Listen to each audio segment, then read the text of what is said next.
Welcome to our channel. మహిళల ఉచిత bus ప్రయాణానికి మంగళం. స్త్రీ శక్తి పథకానికి చంద్రబాబు దొంగ దెబ్బ అంటూ సాక్షిలో ఒక వార్త వచ్చింది. నిజంగానే స్త్రీ శక్తి పథకాన్ని నిలిపేసే ప్రయత్నం చేస్తున్నారా? సక్సెస్ అయిన ఆ పథకాన్ని ఆపడానికి కూటమి ప్రభుత్వం ఎందుకు ప్రయత్నం చేస్తుంది? అడిగి తెలుసుకునే ప్రయత్నం చేద్దాం. విశ్లేషించడానికి మనతో పాటు ఉన్నారు సీనియర్ జర్నలిస్ట్ సత్యమూర్తి గారు. వారిని అడిగి మరిన్ని విశేషాలు తెలుసుకుందాం. సార్ నమస్తే. నమస్కారం అండి. సార్, స్త్రీ శక్తి పథకానికి మంగళం అంటూ ఒక వ్యాసం రాసింది సాక్షి. కోట్ల మంది ప్రయాణిస్తున్న ఆ పథకాన్ని ఉచిత బస్సు పథకం దాన్ని ఆపేసే అవకాశం ఉందా? ఆ దిశగా ప్రభుత్వాన్ని ప్రయత్నం చేస్తుందా? అంటే సాక్షికి ఏమన్నా ఆ వార్త రాసిన రిపోర్టర్కి ఏమన్నా కళ వచ్చిందేమో నాకైతే తెలియదు, కానీ it is a flagship program Ramaraman గారు. స్త్రీ శక్తి అనేది అంటే మహిళలకి ఫ్రీ బస్ పథకం అనేది అదేదో మామూలుగా ఒక వెల్ఫేర్ యాక్టివిటీ కింద చంద్రబాబు నాయుడు చూడటం లేదు. అది ఒక కమర్షియల్ యాక్టివిటీ లాగా చూస్తున్నాడు ఆయన. ఎందుకు? మహిళలకి అంటే డ్వాక్రా సంఘాలని, స్వయం సహాయ సంఘాలని తీసుకొచ్చిన వ్యక్తి కాబట్టి మహిళలకి ఫ్రీ ట్రావెల్ ఉంటే ఏం జరుగుతుంది అనేది చంద్రబాబు నాయుడికి చాలా స్పష్టంగా తెలుసు. ఫ్రీ ట్రావెల్ ఉండటం వల్ల అంటే ఈ డ్వాక్రా మహిళలు, డ్వాక్రా సంఘాల్లో ఉన్న సభ్యులు కానీ, పొదుపు సంఘాలు కానీ, సెల్ఫ్ హెల్ప్ గ్రూప్స్ కానీ, వీళ్ళు ఒక ప్రాంతం నుంచి ఒక ప్రాంతానికి ఉచితంగా వెళ్ళి రాగలిగితే కమర్షియల్ యాక్టివిటీ ఎట్లా పెరుగుతుంది అంటే వాళ్ళు రూరల్ ఎకానమీని, ఉమెన్ ఫోక్ ఎట్లా రిపేర్ చేయగలుగుతుంది అనే మెకానిజం తెలిసిన వ్యక్తి కాబట్టి మహిళలకి ఈ స్త్రీ శక్తి పథకాన్ని ప్రవేశపెట్టాడు.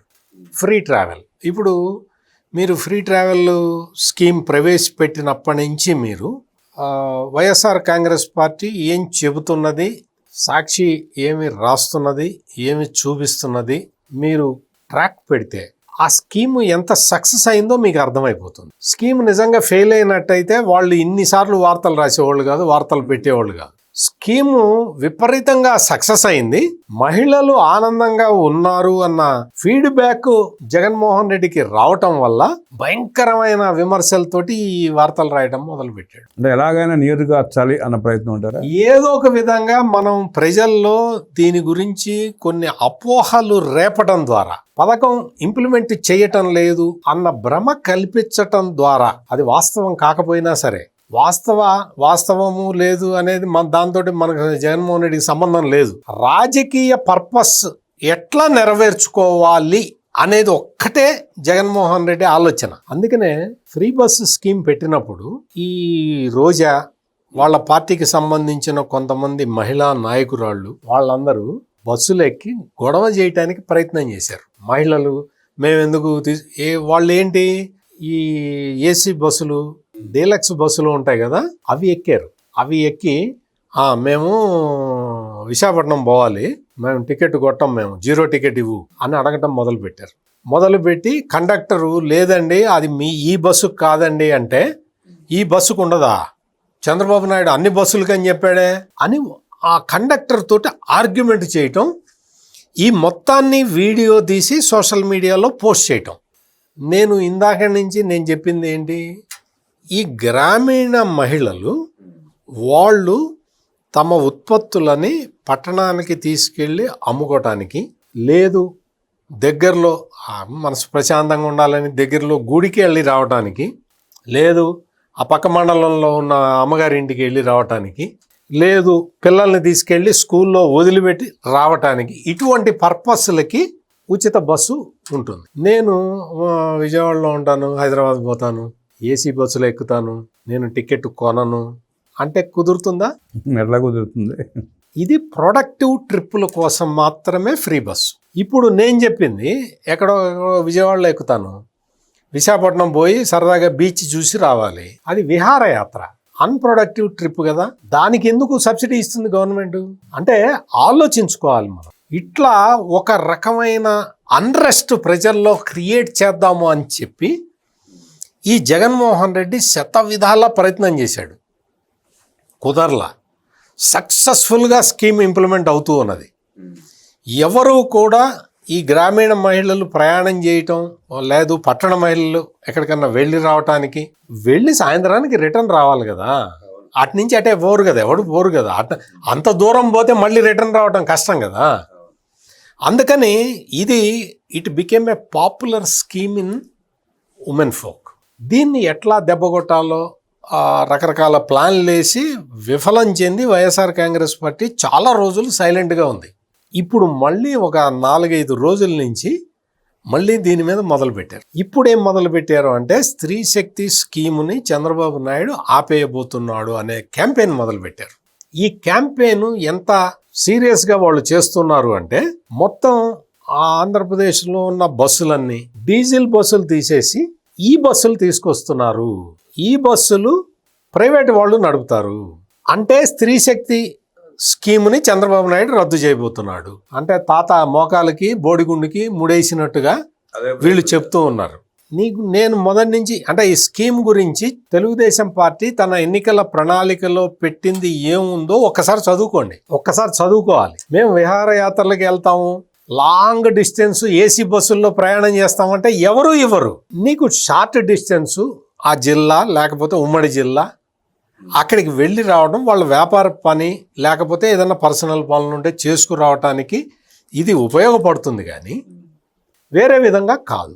కానీ సార్ నిర్దేశించిన బస్సుల్లో రాష్ట్రంలో ఏ మూలకైనా తిరగడం కూడా అవకాశం కల్పించారు. 1000 బస్సుల్లో 880 బస్సులు ఎక్కచ్చండి. ప్రతి 1000 బస్సులు ఉంటే అంటే దాదాపుగా 90% బస్సుల్లో ఎక్కచ్చండి. నేను ఏసీ బస్సులో ఎక్కుతానంటే ఎక్కనివ్వరు, నేను స్లీపర్లో ఎక్కి పడుకుంటానంటే ఎక్కనివ్వరు. తిరుమల కొండ మీద కూడా ఫ్రీగానే ఇచ్చినట్టున్నారు కదా సార్ లేడీస్కి. ఇచ్చారు. ఇప్పుడు మీకు విషయం ఏంటి అంటే దాన్ని ప్రత్యేక జీవో ద్వారా ఇచ్చారు. ఇక్కడ మనం గమనించాల్సింది ఏంటి అంటే ఎలక్ట్రానిక్ బస్సులు ప్రవేశపెట్టడం, ఈ బస్ అనే స్కీముని కేంద్ర ప్రభుత్వం తీసుకొచ్చింది. కేంద్ర ప్రభుత్వం ఈ బస్ స్కీముని ఎందుకు తీసుకొచ్చింది అంటే ప్రస్తుతం మనం పెట్రోలు డీజిల్ స్కేర్సిటీలో ఉన్నాం, పొదుపు చర్యల్లో ఉన్నాం, గల్ఫ్ యుద్ధం జరుగుతూ ఉన్నది. మనకి పెట్రోల్ క్రూడ్ ఆయిల్ రావటం సప్లైస్ తగ్గింది, అంతర్జాతీయంగా క్రూడ్ ఆయిల్ విపరీతంగా రేటు పెరిగి ఉన్నది. మనం ఈ ఫారెన్ రిజర్వ్స్ అన్నీ కూడా ఖర్చు చేయాల్సిన పరిస్థితుల్లోకి వచ్చేసాం. మనం రూపీ డివాల్యుయేషన్ జరుగుతూ ఉన్నది. మరి ఇవన్నీ జరిగేటప్పుడు మనం ఈ గండం నుంచి బయటపడాలి అంటే మనం ఏం చేయాలని ఆలోచించి దాదాపుగా ఒక 3 సంవత్సరాల నుంచి కేంద్ర ప్రభుత్వం ఒక 2 స్కీములు ప్రవేశపెట్టింది. అవేంటి అంటే ఎలక్ట్రిక్ బస్సుల్ని కేంద్ర ప్రభుత్వ రంగ సంస్థ కన్వర్జెన్స్ ఎనర్జీ సర్వీసెస్ లిమిటెడ్, ఇది CESL, ఇది కేంద్ర ప్రభుత్వ రంగ సంస్థ. ఈ సంస్థ ద్వారా ఈ ఎలక్ట్రిక్ బస్సులు కొంటూ ఉన్నారు. ఇది ఏంటి అంటే 2 స్కీములు ఉన్నాయి. PM ఈ బస్ సేవ అనేది ఒకటి, ఇంకోటి PM ఈ డ్రైవ్. ఈ 2 స్కీముల కింద ఎలక్ట్రిక్ బస్సులు కొంటూ ఉన్నారు. ఇవి ఏంటి అంటే ఈ బస్సుల్ని గ్రాస్ కాస్ట్ కాంట్రాక్ట్ అనే పద్ధతిలో వీటిని నిర్వహిస్తారు. అంటే ఏంటి అంటే ప్రైవేటు వాళ్ళు బస్సులు కొంటారు, ప్రైవేటు వాళ్ళు బస్సులు కొని దాని మెయింటెనెన్స్, దాని ఛార్జింగ్ ఇవన్నీ కూడా వాళ్లే పెట్టుకుంటారు, వాళ్లే డ్రైవర్ని కూడా వాళ్లే పెట్టుకుంటారు. కండక్టర్ని మాత్రం ఆర్టీసీ పెట్టుకుంటుంది. కండక్టర్ టిక్కెట్లు కొట్టేవాడు ఆర్టీసీ ఎంప్లాయీ ఉంటాడు, డ్రైవరు క్లీనరు ఈ మెయింటెనెన్స్ అంతా ప్రైవేట్ వాడు చూసుకుంటాడు. దానికి ఆర్టీసీకి సంబంధం ఉండదు. గవర్నమెంట్ ఏం చేస్తుంది అంటే ఈ కొట్టిన టిక్కెట్లకి ఆ డబ్బులు గవర్నమెంట్ పే చేస్తుంది ఆ ప్రైవేట్ సంస్థకి. టికెట్ కింద పే చేస్తుంది, అది కిలోమీటర్ లెక్కన ఎన్ని టికెట్లు దిగుతాయో చూసుకొని దాని ప్రకారం పేమెంట్ ఇస్తారు. ఇది ఈ 2 PM ఈ డ్రైవ్, PM ఈ బస్సు సేవ, ఈ 2 పథకాలలో స్కీమ్ ఇది. వీళ్ళు మొత్తం భారతదేశం మొత్తంలో ఇటువంటి బస్సులు కొని అన్ని రాష్ట్రాలకి ఇస్తున్నది కేంద్ర ప్రభుత్వం. అన్ని రాష్ట్రాలు, ఒక ఆంధ్రప్రదేశ్కే కాదు, ఒక తెలంగాణకే కాదు, దేశంలో ఉన్న అన్ని రాష్ట్రాలకి ఈ స్కీముల కింద ప్రైవేట్ వాళ్లతోటి బస్సులు కొనిపించి వాటిని ప్రభుత్వ సర్వీసులో ప్రవేశపెడుతూ ఉన్నారు. ఇది మొత్తం టోటల్ ఇండియాలో జరుగుతున్నది. ఇది ఇప్పుడు కాదు, మొదలైంది 3 ఏళ్ళు అయింది. అంటే చంద్రబాబు నాయుడు వచ్చి 2 ఏళ్లే కదా అయింది. మిగిలిన ఆ 1 సంవత్సరం ఎవరున్నారు? జగన్మోహన్ రెడ్డి. మరి ఆ టైంలోనే ఈ స్కీమ్ స్టార్ట్ అయింది కదా. నువ్వేమన్నా అబ్జెక్షన్ చెప్పావా? నో నాకు అక్కర్లేదు ఈ బస్సులను రాసావా, లెటర్ రాసావా? అంటే ఈ బస్సులు వస్తున్నాయి కాబట్టి అవి ప్రైవేట్ వాడు నడుపుతాడు కాబట్టి స్త్రీ శక్తి పథకం రద్దు చేస్తారంటాడు ఈ సాక్షి. ఏమైనా నీకు అర్థం ఉందా? నీకు బుర్ర ఉందా? బుర్ర ఉండి రాస్తున్నావా? డీజిల్ బస్సులని ఫేజ్ బై ఫేజ్ తీసేస్తారు. దేశంలో ఎక్కడా కూడా డీజిల్ బస్సులు ఉండవు. ఆ స్టిపులేటెడ్ పీరియడ్ ఉంది, 2 ఏళ్ళు 3 ఏళ్ళు 5 ఏళ్ళు 10 ఏళ్ళు ఒక టైం ఫ్రేమ్ పెట్టుకొని డీజిల్ని ప్రైవేట్ ట్రాన్స్పోర్ట్కి వాడరు, ప్రైవేట్ ఆర్ పబ్లిక్ ట్రాన్స్పోర్ట్కి వాడరు. మొత్తం ఎలక్ట్రిక్ ఇది వెళ్ళాలి. మీకు గుర్తుండే ఉంటుంది రామబ్రహ్మం గారు, ఒకప్పుడు మన చిన్నతనంలో రైళ్లు బొగ్గుతో నడిచేవి. బొగ్గు రైళ్లు ఉండేవి. అవును, బొగ్గు రైళ్లే ఉండేవి, ఇంకే రైళ్లు ఉండేవి కాదు, స్టీమ్ ఇంజన్లు నడిచేవి. ఆ తర్వాత దాన్ని మనం మెల్లిగా బొగ్గు ఎక్కడి నుంచి వస్తుంది, అంత బొగ్గు ఎక్కడి నుంచి తేవాలి? బొగ్గు తీసుకొచ్చి దాన్ని తగలబెట్టి రైళ్లు నడుపుతూ ఉంటే ఆ ఆవిరితోటి మనం పర్యావరణాన్ని ఎంత విధ్వంసం చేస్తున్నాం. అందుకని మనం ఫేజ్ బై ఫేజ్ ఏం చేసాము, అన్ని డీజిల్ ఇంజన్లకు మార్చాం. మొత్తం రైల్వే ట్రాక్లన్నీ కూడా డీజిల్ ఇంజన్లకి మార్చాం. మొత్తం డీజిల్ ఇంజన్లు వచ్చిన తర్వాత ఆ తర్వాత అమ్మయ్య బొగ్గు మానేసాము అని అనుకున్నాం. కానీ ఆ తర్వాత ఏంటి, డీజిల్కి క్రూడ్ ఆయిల్ ఇంటర్నేషనల్ మార్కెట్లో క్రూడ్ ఆయిల్ ధరల మీద ఆధారపడి ఉంటుంది కాబట్టి మనం ఆలోచించి ఏం చేసాం, ఎలక్ట్రిక్ ఇంజన్లకు మారాం. ఈ రోజున భారతదేశంలో ఒక్క రైలు కూడా డీజిల్ ఇంజన్తో నడవట్లేదు. డీజిల్ లేదు, బొగ్గు లేదు. బొగ్గు తీసేసి డీజిల్ పెట్టుకున్నాం, డీజిల్ తీసేసి ఎలక్ట్రిక్ పెట్టుకున్నాం. ఇప్పుడు ఎలక్ట్రిక్ కూడా స్టేషన్ల మెయింటెనెన్స్ అంతా కూడా, ప్లస్ కొన్ని ట్రాక్స్లో సూర్యరశ్మితోటి ఎలక్ట్రిసిటీ సోలార్ ఎనర్జీ ప్రొడ్యూస్ చేసి వాడుకుంటున్నది రైల్వే. అంటే మనం ఎట్లా మార్పులు చేసుకుంటున్నామో చూడండి. రైల్వే వ్యవస్థని మనం ఏ విధంగా తీసుకొచ్చి ఈ రోజున ఎలక్ట్రిక్ ఇంజన్లు మొత్తం, ఒక్క డీజిల్ ఇంజన్ కూడా లేదండి ఈ మొత్తం భారతదేశం మొత్తంలో. అందుకని ఇప్పుడు మనకేంటి, అక్కడ ఇజ్రాయెల్ అమెరికా కలిసి ఇరాన్ మీద దాడి చేసి, ఇరాన్ వాడు మొత్తం స్ట్రైట్ ఆఫ్ హార్మోజ్ జలసంధిని దిగ్బంధించినా కానీ మన రైళ్లు నడుస్తున్నాయి. ఇబ్బంది లేకుండా నడుస్తున్నాయి. ఎందుకు నడుస్తున్నాయి? ఎలక్ట్రికల్ కాబట్టి మన రైళ్లు ఇబ్బంది లేకుండా, నీ డీజిల్ వద్దు నువ్వు వద్దు పోరా అని చెప్పి మనం నడుపుకుంటున్నాం. ఇదే పరిస్థితి బస్సులకు కూడా రావాలి కదా, అది తీసుకొస్తున్నాడు కదా నరేంద్ర మోడీ. దాన్ని యాక్సెప్ట్ చేసి అన్ని రాష్ట్రాలు మాకు ఇన్ని బస్సులు కావాలి, మాకు అన్ని బస్సులు కావాలని అడుగుతూ ఉంటే ఇది ఎక్కడి దరిద్రం అండి. వీళ్ళు అడ్డం పడి ఈ బస్సులు పెడుతున్నారు కాబట్టి స్త్రీ శక్తి పథకాన్ని ఆపుతారని చెప్పే వాళ్ళని ఏమనాలి? వాళ్ళని మళ్ళీ నేనేదన్నా అంటే మీరే అంటారు, జర్నలిస్ట్ అయ్యండి మీరు ఈ భాష మాట్లాడతారు ఏంటండి అంటారు. పెట్రోల్ రేటు విపరీతంగా పెంచి 40 రూపాయలు అంత పెంచి 110 రూపాయలు చేసి నేను ధర్నాలు చేసినట్టు ఉంటుంది వాళ్ళది. అట్లా మీకు ఇంత దారుణమైన ఎలిగేషన్స్ చేసుకుంటూ, మనం వాస్తవ విరుద్ధమైన ఆరోపణలు చేసుకుంటూ మనం రాజకీయం చేస్తే నడుస్తుందా? ఎట్లా నడుస్తుంది?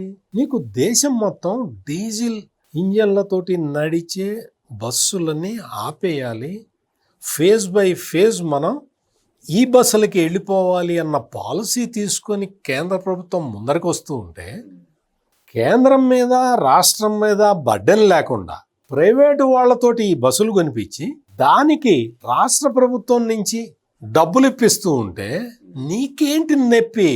గ్రామీణ ప్రాంతాల్లో ఆ సాక్షిలో రాసింది నేను కూడా చదివాను కాబట్టి మీకు చెప్తున్నా. గ్రామీణ ప్రాంతాల్లో డీజిల్ బస్సులు చంద్రబాబు నాయుడు ఎత్తేస్తున్నాడు. డీజిల్ తో నడిచే బస్సులు ఎత్తేయటం వల్ల స్త్రీ శక్తి పథకం ఎత్తేస్తాడు అని ఏమన్నా అసలు నీకేమన్నా బుర్ర ఉందా? ఇది ఈ బస్సు స్కీమ్ పెట్టిందే డీజిల్ని సేవ్ చేసుకోవడానికి, డీజిల్ బస్సుల్ని ఎత్తేయటానికే. డీజిల్ బస్సుల్ని ఎత్తేస్తే ఫ్రీ బస్సు స్కీమ్ని ఎత్తేస్తున్నట్ట. ఎందుకు ఎత్తేస్తారు? వాళ్ళు కూడా ఏసీ బస్సులు ప్రయాణిస్తారు, అవకాశం వస్తుంది. ఇప్పుడు రామబ్రహ్మం గారు, ఈ 23 నెలల కాలంలో రాష్ట్ర ప్రభుత్వం ఆర్టీసీకి ఈ ఫ్రీ బస్, ఉమెన్కి ఫ్రీ బస్సు స్కీమ్ కింద 720 కోట్ల రూపాయలు కట్టింది. ఈ దెబ్బతో ఆర్టీసీ లాభాల్లోకి వచ్చింది. 720 కోట్లు కట్టారు 23 నెలల కాలంలో. ఆక్యుపెన్సీ రేషియో కూడా బాగా పెరిగింది కదా, బాగా పెరిగింది. 41% ఆక్యుపెన్సీ రేట్కి వచ్చింది. దాంతో ఏమైంది, మీకు women are happy, RTC employees are happy. ఆ బడ్డెను రూరల్ ఎకనామిక్ యాక్టివిటీని పెంచుతూ ఉన్నది. ఇన్ని ఎఫెక్ట్స్ పడుతూ ఉంటే ఈ జగన్మోహన్ రెడ్డి అండ్ బ్యాచ్ దీన్ని చూస్తూ ఊరుకోలేక ఈ విధమైన తప్పుడు రాతలు రాస్తూ ఉన్నారు. ఇప్పుడు ఈ బస్సు తీసుకొచ్చిన తర్వాత స్త్రీ శక్తి పథకాన్ని ఎత్తేస్తారు అని, ఎందుకు ఎత్తేస్తారు అంటే ప్రైవేట్ వాడు నడుపుతున్నాడు కాబట్టి అని సాక్షి వాళ్ళు లాజిక్ తీసి రాస్తున్నారు కదా. నేను చెప్పే లాజిక్ ఏంటంటే ఆర్టీసీకే 720 కోట్లు కట్టారు కదా, అదే డబ్బులు ప్రైవేట్ వాడికి కడతారు. ఇంకా రేటు తగ్గొచ్చు, ఇంకా రేటు తగ్గచ్చు. ఎలక్ట్రిక్ కాబట్టి, డీజిల్ కాదు కాబట్టి డీజిల్ రేట్ అయితే పెరుగుతూ ఉంటుంది. సార్ రేట్లు తగ్గొచ్చు. ఏసీ బస్సులో కూడా ప్రయాణించే అవకాశం ఉంటుందేమో. ఏసీ బస్సుల్లో కూడా పెడతారేమో, ఏసీ బస్సులు తీసుకొచ్చి పెడతారు రూరల్లో కూడా. ఇట్లా ఆలోచించాల్సింది పోయి ఈ విధంగా ఒక దారుణమైన ఆలోచనలు చేసుకుంటూ తప్పుడు అంశాలని ప్రజల్లోకి తీసుకెళ్తూ ప్రజలని కన్ఫ్యూజన్లోకి నెట్టాలి అన్న దురుద్దేశంతో ఈ జగన్మోహన్ రెడ్డి అండ్ బ్యాచ్ వీళ్ళు చేస్తున్న ఈ ప్రయత్నాలు నిజంగా చాలా దారుణంగా ఉన్నాయి. మొత్తం కేంద్ర ప్రభుత్వ స్కీమ్ ఇది. కేంద్ర ప్రభుత్వం మొత్తం దేశవ్యాప్తంగా అమలు చేస్తూ ఉన్నది. ఒక రాష్ట్రానికి ఒక పాలసీ, ఇంకో రాష్ట్రానికి ఇంకో పాలసీ కాదు. అన్ని రాష్ట్రాలకి ఒకటే పాలసీ. బస్సు ప్రైవేట్ వాడు కొంటాడు, ప్రైవేట్ వాడే డ్రైవర్ని పెట్టి బస్సు నడుపుతాడు, కండక్టర్ ఆర్టీసీ మనిషి ఉంటాడు. అంటే కంట్రోల్ కండక్టర్ చేతిలో ఉంటుంది. ఇది వ్యవస్థ. కిలోమీటర్కి ఇంతని గవర్నమెంట్లో ఆ బస్సుకు పే చేస్తాయి. ఇది స్కీము. ఈ స్కీములో తప్పు పట్టాల్సిన అవసరమే లేదు. పర్యావరణాన్ని మనం రక్షించుకుంటూ ఉంటాం. మనం బస్సు ఆపరేషన్ దాన్ని దాన్ని పెంచుకుంటాం. ఎన్ని ఉపయోగాలు ఉన్నాయి. మనం పర్యావరణాన్ని రక్షించుకుంటూ మన సౌకర్యాలను పెంచుకుంటూ ఎటువంటి పొల్యూషన్ లేకుండా బతకటానికి మొత్తం ఈ దేశం ప్రయత్నం చేస్తూ ఉంటే దానికి అడ్డుపడే ఈ విఘాతకుల్ని ఏమనాలి మీరే చెప్పండి. స్త్రీ శక్తి పథకం ద్వారా ఉచిత బస్సు ప్రయాణాలు కోట్ల మంది మహిళలు చేస్తున్న ఈ సందర్భంలో సాక్షి రాస్తున్న విష ప్రచారానికి లాజికల్గా ఆన్సర్ ఇచ్చి మళ్ళీ స్త్రీ శక్తి పథకం గురించి మాట్లాడే అవకాశం ఇవ్వకుండా చేసిన సత్యమూర్తి గారికి ధన్యవాదాలు తెలియజేస్తూ నమస్కారం.